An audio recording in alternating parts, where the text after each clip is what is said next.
नमस्ते सलाम मातृभूमि। जय हिंद दोस्तों, सबका स्वागत करता हूं। शुरू करते हैं आज के डिफेंस समाचारों। भारत ने फ्रांस से 26 राफेल मरीन फाइटर जेट खरीदने के लिए मेगा डील को मंजूरी दे दी है। 63,000 करोड़ रुपए की डील है जो कि गवर्नमेंट टू गवर्नमेंट होगी और इस पर साइन इस महीने के अंत में किए जाएंगे जब फ्रांस के रक्षा मंत्री भारत आएंगे। इस सौदे के तहत भारतीय नौसेना को 22 यानी कि 22 सिंगल सीटर और 4 ट्विन सीटर विमान मिलेंगे। इसके अलावा इस डील में एक कॉम्प्रिहेंसिव पैकेज भी शामिल है। मतलब इस पैकेज के तहत fleet maintenance, logistical support, weapon systems, spares, personnel training, साथ ही साथ भारत में मैन्युफैक्चर किए जाने वाले कंपोनेंट्स भी शामिल है। हालांकि ये सब ऑफसेट ऑब्लिगेशन के तहत किया जाएगा, लेकिन फ्रांस का जो रिकॉर्ड है ऑफसेट ऑब्लिगेशन को लेकर वो हमेशा से डाउटफुल रहा।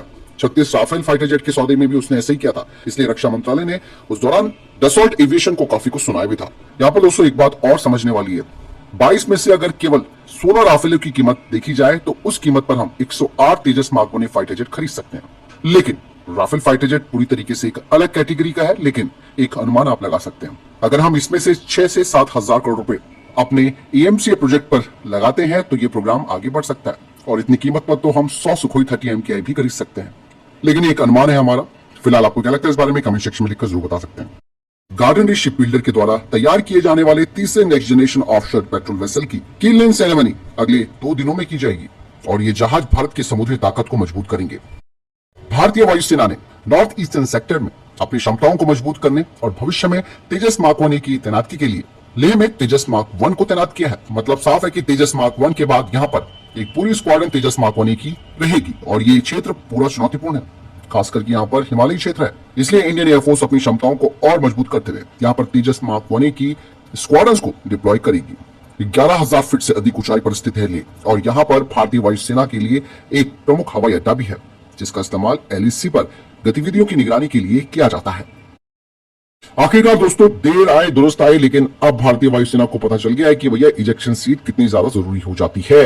अब इंडियन एयरफोर्स ने ऑफिशियली प्राइवेट सेक्टर की कंपनी को इनवाइट किया है कि अब आपको स्वदेशी रूप से इजेक्शन सीटें तैयार करनी होगी, क्योंकि ये इजेक्शन सीटें हमारे पायलटों के लिए एक महत्वपूर्ण लाइफलाइन का काम करती हैं और एक्सट्रीम कंडीशंस में जहां पता है कि विमान ने अब गिरना ही है तो वहां से ये इजेक्शन सीटें हमारे पायलटों को सुरक्षित रूप से बाहर निकालती हैं। दरअसल भारतीय वायुसेना की जो फ्लीट है जिसमें कि सुखोई 30 MKI, मिराज 2000 और राफेल और तेजस, इनमें मार्टिन बेकर की सीटें लगी हैं। इसके अलावा हमने रशिया से भी इजेक्शन सीटें खरीदी हैं। मतलब यह है कि हमारा इजेक्शन सीटों पर विदेशी देशों पर निर्भरता है। हालांकि ये सिस्टम्स प्रूवन है, लेकिन इनकी खरीद लागत काफी ज्यादा है और सप्लाई चेन का अगर इश्यू आ जाए तो फिर आपको ही दिक्कत होगी और फिर जियोपॉलिटिकल कमजोरियां भी यहाँ पर दिखी जाती हैं। इसीलिए स्वदेशी सॉल्यूशन के लिए इंडियन एयरफोर्स इस महत्वपूर्ण चुनौती के लिए प्राइवेट सेक्टर की कंपनियों को आगे बुला रही है। यानी कि अब वो वक्त आ गया है जब इंडियन एयरफोर्स को न केवल अपनी मौजूदा फ्लीट के लिए इजेक्शन सीटें चाहिए स्वदेशी, बल्कि अपने AMCA फाइटर जेट के लिए भी स्वदेशी इजेक्शन सीटें चाहिए। इसीलिए प्राइवेट सेक्टर की कंपनियां ये काम कर सकती है, जिससे कि हमारा पैसा भी बचेगा और हमारी सप्लाई चेन में पूरा कंट्रोल भी रहेगा। यहाँ पर दोस्तों जो स्पेसिफिकेशन है भारतीय वायुसेना के इजेक्शन सीटों को लेकर वो काफी सख्त है। अगर इन स्पेसिफिकेशंस की बात की जाए तो ये जो सीटें हैं वो यूनिवर्सल कंपैटिबिलिटी वाली होनी चाहिए। मतलब हल्का फाइटर जेट हो या मीडियम श्रेणी का फाइटर जेट हो या भारी फाइटर जेट हो, उनमें बिना किसी मॉडिफिकेशन के इन सीटों को इसमें एकीकृत किया जाना चाहिए। इसके अलावा सभी परिस्थितियों में यानी कि ऑल कंडीशन इजेक्शन क्षमता होनी चाहिए। इसे किसी भी गति पर सुरक्षित इजेक्शन और रिकवरी को सक्षम करना होगा। जीरो ऑन द ग्राउंड से लेकर विमान की अधिकतम गति तक और सभी ऊंचाइयों पर, जिसमें कि 50,000 फीट से अधिक की ऊंचाई वाले सिनेरियो भी शामिल हैं। यही नहीं, अगली जो स्पेसिफिकेशन है वो है ओरिएंटेशन एग्नोस्टिक। सीट को विमान के ओरिएंटेशन की परवाह किए बिना इजेक्शन की सुविधा प्रदान करनी होगी और ये सीटें -40 डिग्री सेल्सियस से लेकर +70 डिग्री सेल्सियस जैसे टेम्परेचर में भी काम करने लायक होनी चाहिए। इसके अलावा ह्यूमिडिटी, वाइब्रेशन और शॉक यानी कि झटके का सामना करने की भी इनकी क्षमता होनी चाहिए। यहाँ पर दोस्तों एक बात और रखी गई है, वो है इलेक्ट्रोमैग्नेटिक कंपैटिबिलिटी। यानी कि ये जो सीटें हैं उन्हें MIL STD 461 का पालन करना होगा। मतलब सीट के इलेक्ट्रॉनिक्स इलेक्ट्रोमैग्नेटिक इंटरफेरेंस से मुक्त हो, जिससे कि ऐसी खराबी को रोका जा सकता है जो कि जंग के दौरान या फिर दुश्मनों के इलेक्ट्रॉनिक सिस्टम्स के द्वारा इजेक्शन सीट को खतरे में डाल सकती है। इनका मॉड्यूलर डिजाइन होना चाहिए। मतलब साफ है कि इनका रख रखाव जल्द से जल्द किया जा सके, सर्विसिंग भी इनकी ज्यादा महंगी ना हो, डाउन टाइम कम किया जा सके। यानी कि आने वाले वक्त में आप देखेंगे कि भारत मार्टिन बेकर या फिर रशियन SS5 सीटों को चुनौती देगा जिनकी इजेक्शन सीटें प्रूवन है। लेकिन भारत को यहां पर मेहनत तो करनी पड़ेगी। प्राइवेट सेक्टर की कंपनियों को ये चुनौती अपने हाथ में लेकर इस सबसे महत्वपूर्ण उपकरण पर यानी कि सिस्टम पर आत्मनिर्भरता हासिल करनी होगी।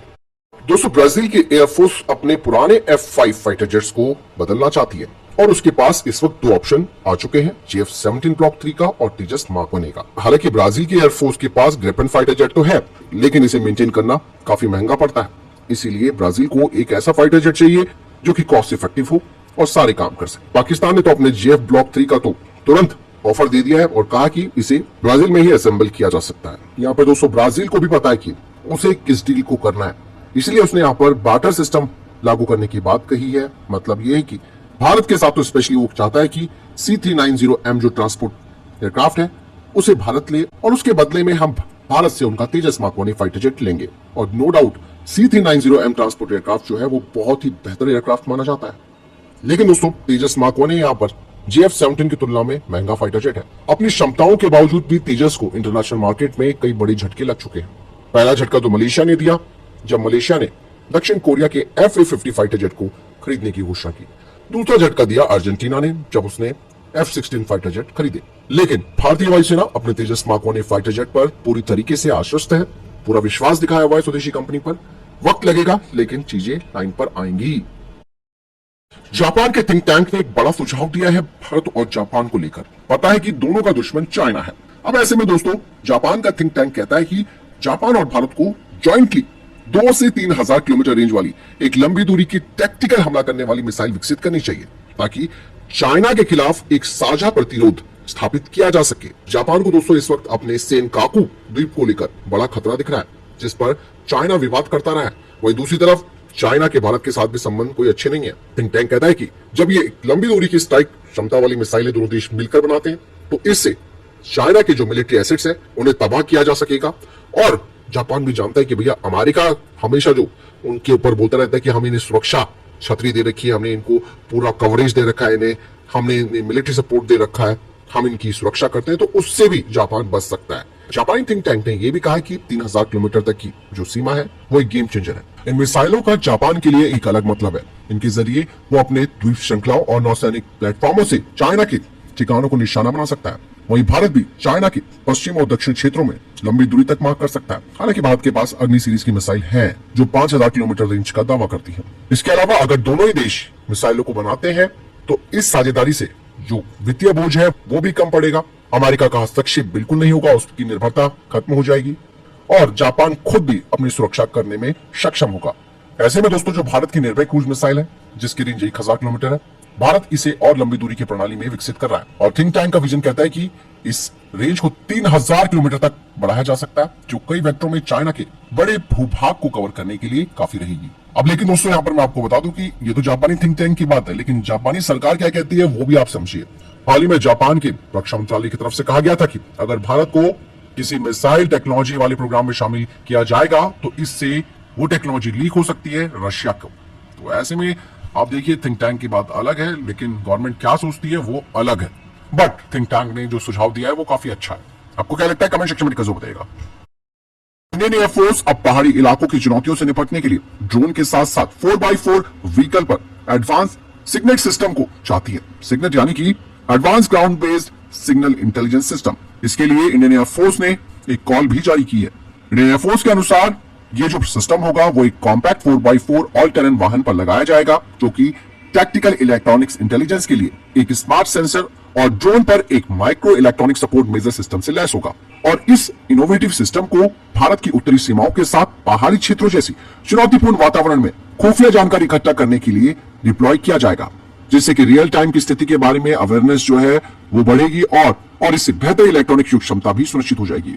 लेकिन नए सिस्टम को मोबाइल और टेरेन प्लेटफॉर्म को ड्रोन बेस्ड सेंसर के साथ जोड़कर इन चुनौतियों को दूर करने के लिए डिजाइन किया जाएगा, जो कि दुश्मन के क्षेत्र की खुफिया जानकारी जुटाने के लिए एक फ्लेक्सिबल और मजबूत सॉल्यूशन होगा। इंडियन एयरफोर्स चाहती है कि ये वाहन हिमालय के ऊबड़ खाबड़ इलाकों में काम करने में सक्षम होना चाहिए, जहां ढलान, चट्टानी रास्ते और चरम मौसम की स्थिति होती है। वाहन में एक सिग्नेट सिस्टम होगा जिसमें कि एक इरेक्टेबल एंटीना भी लगाया जाएगा, जिससे कि कम्युनिकेशन इंटेलिजेंस यानी कॉमेट और इलिन दोनों सहित इलेक्ट्रॉनिक संकेतों की एक विस्तृत श्रृंखला को कैप्चर करने में सक्षम होना चाहिए। यही नहीं, इस व्हीकल के अंदर कॉम्पैक्ट रिसीवर इन संकेतों को यानी कि इन सिग्नल्स को संसाधित करने में सक्षम होना चाहिए। महिंद्रा एरोस्ट्रक्चर भारत में एयरबस H-13 हेलीकॉप्टरों के लिए फ्यूजलार्स को तैयार करेगी। कंपनी और एयरबस ने H-130 हेलीकॉप्टरों के फ्यूजलाज बनाने के लिए इन्हें कॉन्ट्रैक्ट दिया है और पहला फ्यूजलाज 2027 की पहली तिमाही में डिलीवर किया जाएगा। वही टाटा एडवांस सिस्टम दोस्तों globe G180 based jet powered male class की यूएवी को तैयार कर रहा है, जिसका अब फ्लाइट टेस्टिंग जल्द होने वाली है। और टाटा एडवांस सिस्टम ने इसके एयरफ्रेम में भी कोई बदलाव नहीं किया, जिसका मतलब साफ है कि समय बच सके और टेस्टिंग के लिए जो पैसा लगता है वो भी बचेगा। हालांकि इसके फ्यूल सेक्शन में कुछ ऑप्टिमाइजेशन किया जाएगा ताकि ये लॉन्ग मिशन को कर सके। आपको बता दें कि ये जो एयरक्राफ्ट है यानी कि ये जो मेल क्लास का यूएवी होगा वो 41,000 फीट की ऊंचाई पर ऑपरेट हो सकता है और इसकी 750 किलोमीटर प्रति घंटे की रफ्तार होगी। और अगर रेंज की बात की जाए तो उसकी रेंज 3,400 किलोमीटर होगी। नासा और इसरो का निसार मिशन अब जल्द ही लॉन्च हो जाएगा। दरअसल निसार का जो इंटीग्रेशन और परीक्षण है वो पूरा हो चुका है और इसे श्रीहरिकोटा के सतीश धवन अंतरिक्ष केंद्र से लॉन्च किया जाएगा। नासा और इसरो अब निसार यानी कि NASA ISRO synthetic aperture radar mission के लिए जो लॉन्च डेट है उस पर समीक्षा कर रहे हैं। इस सैटेलाइट को geosynchronous launch vehicle mark 2 rocket पर लगाकर लॉन्च किया जाएगा, जो अंतरिक्ष यान को पृथ्वी की निचली कक्षा में ले जाएगा। निसार सैटेलाइट पृथ्वी की लगभग सभी भूमि और बर्फ की सतहों को हर 12 दिन में 2 बार स्कैन करे। तो फिलहाल टॉप डिफेंस अपडेट वीडियो के सामने कोई प्रश्न जवाब है, आपको कोई सवाल कमेंट सेक्शन में लिखकर जरूर पूछ सकते हैं। वीडियो को लाइक और शेयर जरूर कीजिएगा। जय हिंद, वंदे मातरम।